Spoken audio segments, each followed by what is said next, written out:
गीता उपदेश वो परम सत्य है जिसे अपनाकर हर व्यक्ति दुख क्लेश से मुक्त होकर सफल और सुखद जीवन जी सकता है। इस वीडियो में गीता की ऐसी बातें बताई गई हैं जिसके ज्ञान की जरूरत हर व्यक्ति को होती है। मनुष्य का संघर्ष जितना बाहरी होता है उतना ही आंतरिक भी चलता रहता है।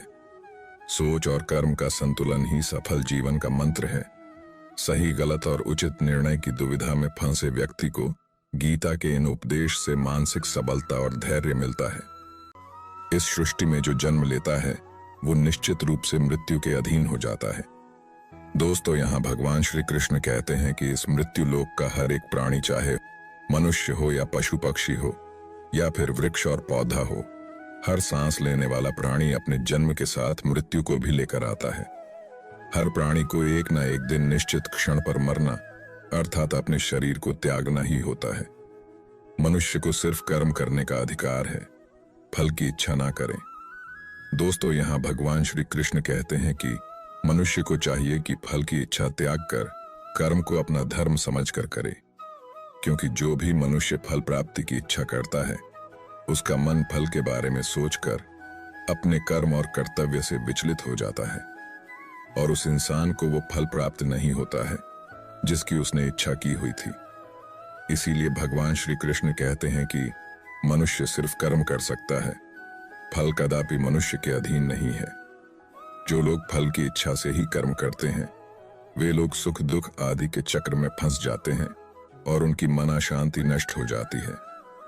भगवान श्री कृष्ण कहते हैं कि मनुष्य अपने फल की इच्छा को त्याग कर कर्म को अपना धर्म समझकर करे तो उसको फल अवश्य मिल जाएगा, परंतु उस फल को वो व्यक्ति विधान की इच्छा समझकर स्वीकार कर ले। और ज्ञानी व्यक्ति भी इसी योग को अपनाकर कर्म योगी बन जाते हैं। इस विश्व में केवल शरीर मरते हैं, लेकिन आत्मा अविनाशी है। शरीर के मरने पर भी आत्मा नहीं मरती है।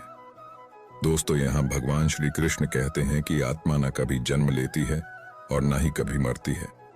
वो अजन्म, नित्य, सनातन और पुरातन है, जो शरीर के साथ मारे जाने के बाद भी नहीं मरती है। जो सचमुच ज्ञानी होते हैं वो ना उनका शोक करते हैं जो मर गए हैं और ना ही उनका शोक करते हैं जो अभी जिंदा है, क्योंकि वो जानते हैं कि जो मर गया है वो फिर से जन्म लेगा और जो अभी जीवित है वो अवश्य ही मर जाएगा। मरने वाला फिर से जन्म लेगा, क्योंकि केवल शरीर का नाश होता है। शरीर के अंदर जो आत्मा है वो कभी भी नहीं मरता है, क्योंकि आत्मा को ना कोई शस्त्र काट सकता है और ना ही उसे अग्नि जला सकती है, ना ही जल गला सकता है और ना ही इसे वायु सुखा सकती है। अपने मन को नियंत्रित करो। दोस्तों, यहाँ भगवान श्री कृष्ण कहते हैं कि मनुष्य के शरीर का एक अदृश्य अंग है मन, जो कभी दिखाई नहीं देता, परंतु वही इस शरीर का सबसे शक्तिशाली हिस्सा है। मनुष्य को अहम के घमंड की मदिरा पिलाकर मदहोश करने वाला पाखंडी केवल ये मन ही है। उसके हाथों में मोह माया का जाल है जिसे वो मनुष्य की कामनाओं पर डालता रहता है और उसे अपने वश में करता रहता है। ये मन शरीर से भी मोह करता रहता है और अपनी खुशियों से भी और अपने दुखों से भी मोह करता रहता है। खुशियों में खुशियों भरी गीत गाता है और दुख में दुख भरे गीत गुनगुनाता है। अपने दुखों में दूसरों को शामिल करके उसे खुशी मिलती है। किसी भी मनुष्य को उसका मन जीवन के अंत तक अपने जाल से निकलने नहीं देता। अपने रस्सी में बांधकर उसे तरह तरह के नाच नचवाता रहता है। ऐसा तब तक होता रहता है जब तक हम अपने आप को मन के अधीन रहने देंगे, तब तक हमारा मन हमें नाच नचाता रहेगा। मनुष्य का मन मनुष्य को इतनी फुर्सत भी नहीं देता कि वो अपने अंतर मन में झांक कर अपनी आत्मा को पहचाने और आत्मा के अंदर जिस परमात्मा का प्रकाश है उस परमात्मा का साक्षात्कार करें। किसी भी जीवित प्राणी के लिए आवश्यक है कि प्राणी अपने मन को काबू में करके अपने अंतर मन में झांक कर अपनी आत्मा को देखे। तब उस आत्मा के अंदर उसे परमात्मा का प्रकाश स्पष्ट दिखाई देगा और उसी को ही परमात्मा का साक्षात्कार कहते हैं। हमारा शरीर और मन कैसे काम करता है? दोस्तों, यहाँ भगवान श्री कृष्ण कहते हैं कि मनुष्य का शरीर एक रथ के भांति है। जैसे आंख, कान, नाक, जीभ और त्वचा आदि इन इंद्रियों को जो सारथी चलाता है वो सारथी ही हमारा मन है और उस रथ में बैठा हुआ स्वामी वही हमारी आत्मा है। मनुष्य की इंद्रियां विषयों की ओर आकर्षित होती रहती हैं और ये सब तभी तक ही हो सकता है जब तक जीवात्मा अपने मन को काबू में ना लाए। जब तुम अपने मन के अधीन ना रहकर अपने मन को अपने अधीन कर लोगे तो वही मन एक अच्छे सारथी की तरह तुम्हारे शरीर रूपी रथ को सीधे प्रभु की चरणों में ले जाएगा। यदि मन तुम्हारा स्वामी है और तुम उसके अधीन हो तो वो तुम्हें माया के बंधन में उलझाता रहेगा, और जब तुम अपने मन पर काबू पालोगे और उसके स्वामी हो जाओगे तो वही मन तुम्हें मोक्ष के द्वार तक ले जाएगा। दोस्तों, भगवत गीता के अनुसार इस दुनिया में 3 प्रकार की खुशी होती है। तामसिक खुशी दोस्तों, पहली प्रकार की तामसिक खुशी हमें ज्यादा सोने से या ज्यादा आलसी होने की वजह से मिलती है, यानी कि आराम करने वाली खुशी। राजसिक खुशी दोस्तों, राजसिक खुशी हमें जो किसी लक्ष्य को हासिल करने के बाद मिलती है, जैसे कि पैसे कमाना, मनपसंद चीजें खरीदना, दारू पीना आदि चीजें करने से जो हमें खुशी मिलती है वो राजसिक खुशी कहलाती है। सात्विक खुशी दोस्तों, ये जो तीसरी प्रकार की खुशी होती है उसे सात्विक खुशी कहते हैं। भगवत गीता ये कहती है कि तामसिक और राजसिक ये दोनों खुशियां अस्थायी होती हैं, पर जो सात्विक खुशी है वो पहले हमें जहर की तरह लगती है लेकिन बाद में वो हमें शहद की तरह लगने लगती है। भगवान श्री कृष्ण कहते हैं कि इस संसार में केवल 2 ही वस्तु है, एक शरीर और दूसरा उस शरीर में रहने वाला आत्मा। इस शरीर में रहने वाला जो आत्मा रूपी शरीर ही है वो कभी भी नहीं मरता है, और जो शरीर है वो सदा रहता नहीं है। आत्मा एक शरीर छोड़ता है और दूसरा शरीर धारण कर लेता है, बिल्कुल वैसे ही जैसे मनुष्य अपने पुराने वस्त्र उतार कर नए वस्त्र धारण कर लेता है। आत्मा नित्य है, इसीलिए वो नहीं बदलती, परंतु शरीर नाशवान है, इसीलिए एक ही आत्मा कई शरीर बदलती रहती है। इसीलिए हर जन्म में हमारी आत्मा नए नए शरीर धारण कर लेती है। प्रारब्ध केवल मनुष्य का बनता है। भगवान श्री कृष्ण कहते हैं कि अगर कोई सांप किसी मनुष्य को अकारण काटता है तो उस सांप को उसका पाप नहीं लगेगा, और ठीक उसी तरह शेर दूसरे जानवर की हत्या करता है तो उसका उसे पाप नहीं लगेगा। या बकरी का उदाहरण लीजिए, बकरी किसी की हत्या नहीं करती है और सिर्फ घास खाती है, तो इस कारण वो पुण्य की भागी नहीं बनती। पाप पुण्य का लेखा जोखा अर्थात प्रारब्ध केवल मनुष्य का बनता है। दोस्तों, इसका अर्थ यह है कि अगर कोई पशु किसी की अकारण हत्या कर देता है तो उसका उसे पाप नहीं लगेगा, लेकिन कोई मनुष्य अगर किसी भी जीवित प्राणी की अकारण हत्या कर देता है तो उसे उसका पाप लगेगा, क्योंकि इस पृथ्वी लोक पर और समस्त प्राणियों में जो विवेकशील है वो अच्छे और बुरे की पहचान रख सकता है, और वो मनुष्य के अलावा कोई और प्राणी ऐसा नहीं कर सकता। इसीलिए जब मनुष्य अपने पाप और पुण्य जब भोग लेता है तो उसे फिर से मनुष्य की योनि में भेज दिया जाता है।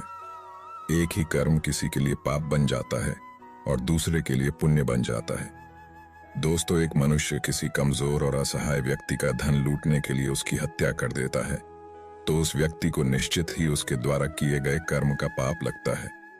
और यदि दुष्ट मनुष्य किसी स्त्री के साथ जबरदस्ती बलात्कार करने की कोशिश कर रहा है तो उस स्त्री की रक्षा करने के लिए अगर कोई व्यक्ति उस दुष्ट मनुष्य की हत्या कर देता है तो उसका उसे पाप नहीं लगता है बल्कि पुण्य लगता है।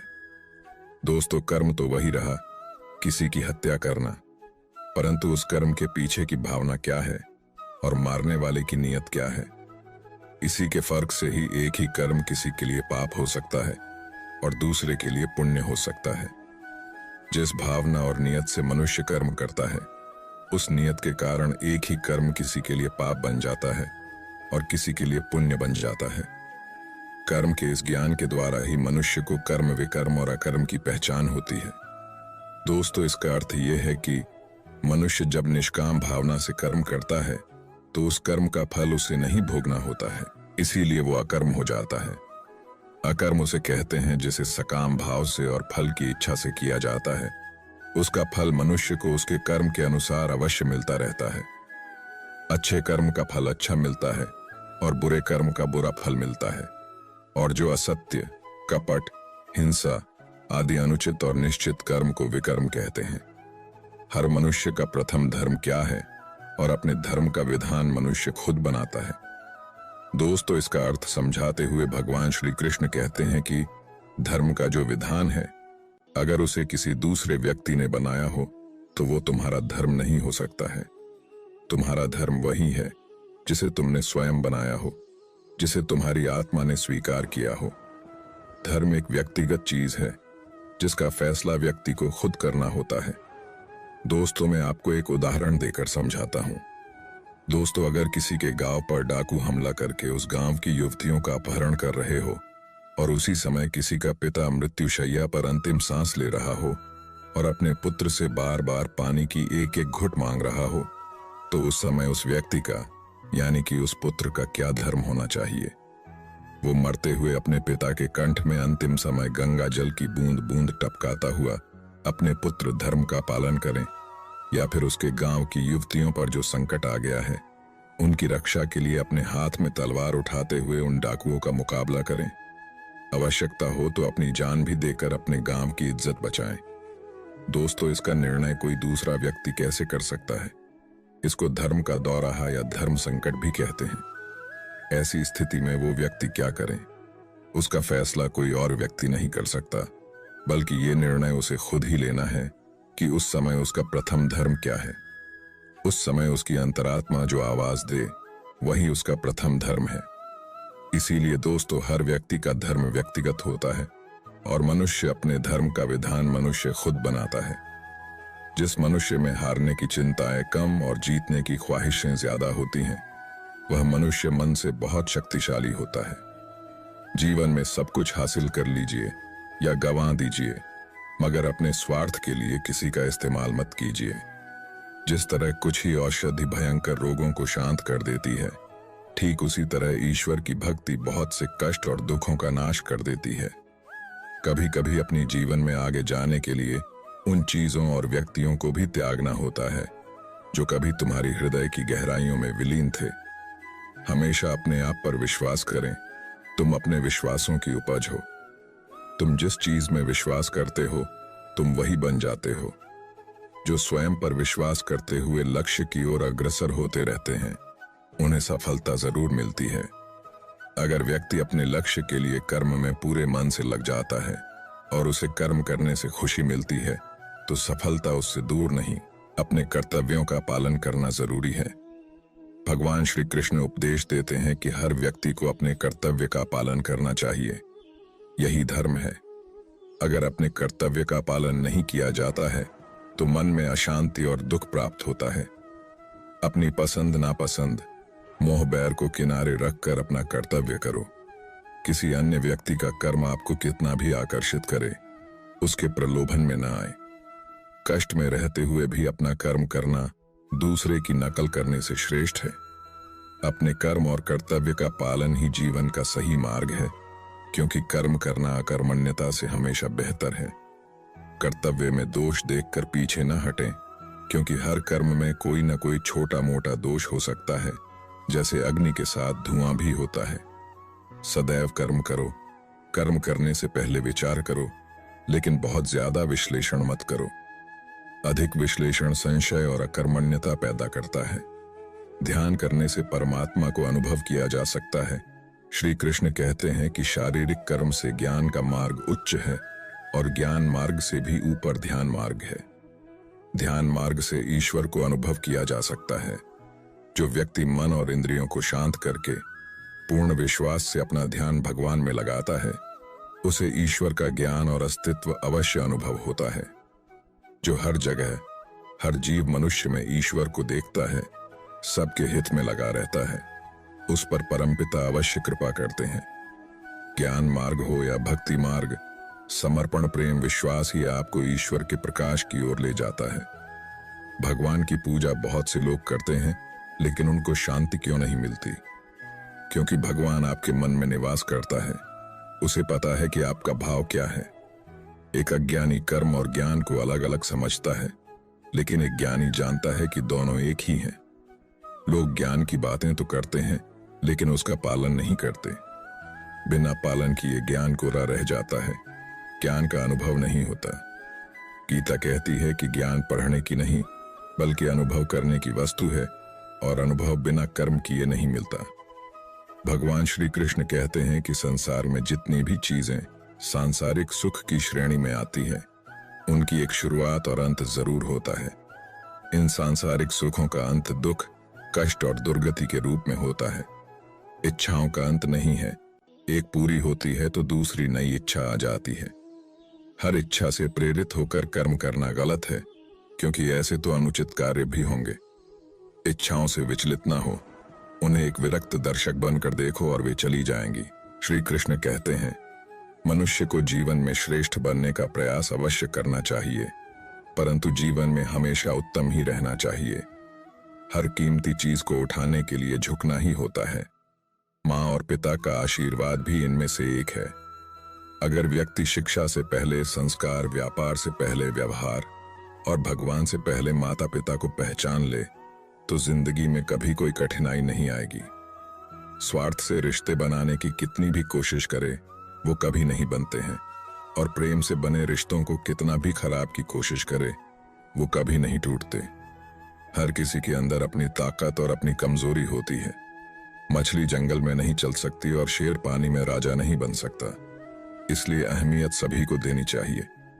एक बार माफ करके अच्छे बन जाओ, पर दोबारा उसी इंसान पर भरोसा करके बेवकूफ कभी ना बनो। कभी भी स्वयं पर घमंड मत करना। पत्थर भी भारी होकर पानी में अपना वजूद खो देता है। हद से ज्यादा सीधा साधा होना भी ठीक नहीं, क्योंकि जंगल में सबसे पहले सीधे वृक्ष को काटा जाता है। अच्छी किस्मत के लोग बुरा होने पर भगवान को कोसते हैं, और बुरी किस्मत के लोग अच्छा होने भगवान का स्मरण और धन्यवाद करते हैं। परमपिता ही एकमात्र हमारे आधार है और अपने हैं। इस संसार में कोई भी अकेला नहीं है। ईश्वर में विश्वास रखते हुए जो मनुष्य कर्म पथ पर आगे जाता है, वो सदा शांति, सुख और मुक्ति पाता है। भूत और भविष्य की चिंता करना व्यर्थ है, वर्तमान ही सत्य है। जो भी पूर्ण समर्पण से ईश्वर की शरण में आता है, परमात्मा उसका कल्याण अवश्य करते हैं। भगवान श्री कृष्ण के द्वारा श्रीमद् भगवत गीता में जो भी उपदेश दिए गए हैं, अगर इन उपदेशों को लोग अपने जीवन में उतार लें, तो वे निश्चय ही अपने जीवन में सफल हो सकते हैं। गीता सार के ये उपदेश वाकई एक सफल जीवन के निर्माण करने में अपनी अहम भूमिका निभाते हैं। दोस्तों, यदि आपको भी गीता के इन उपदेशों से कुछ सीखने को मिला हो, तो कमेंट करके हमें भी बताएं, और चैनल को सब्सक्राइब करना ना भूलें। धन्यवाद।